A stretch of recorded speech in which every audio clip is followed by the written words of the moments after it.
Час на руска не го владеем това. Айде, Дианка, кажи нещо за новата изложба. Добър вечер, първо да ти кажа. Радвам се, че си тук.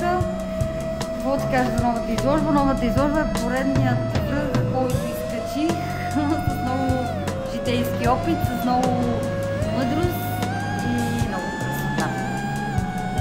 Чудесно. Да. Днеска, за разлика от друг път,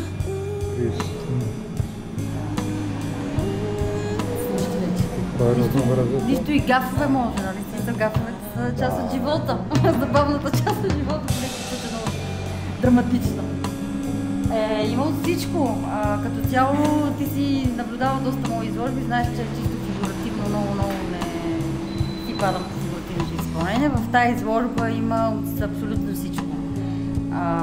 Човешки фигури, любимите ми лодки, моята запазена марка, където се казва, планини, поля, градини, цветя, градове. Небесен град все пак.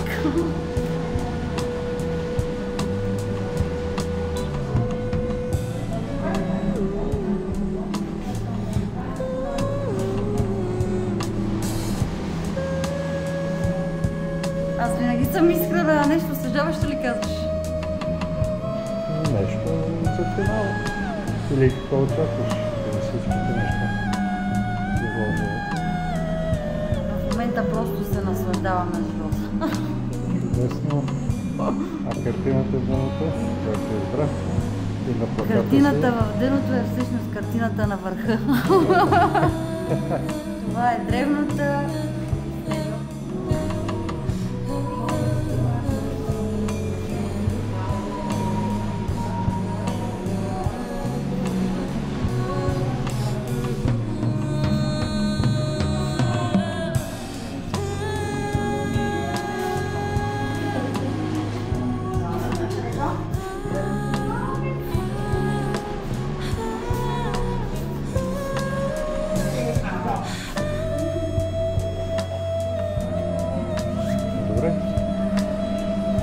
Тази прекрасна дама ще открие изложбата.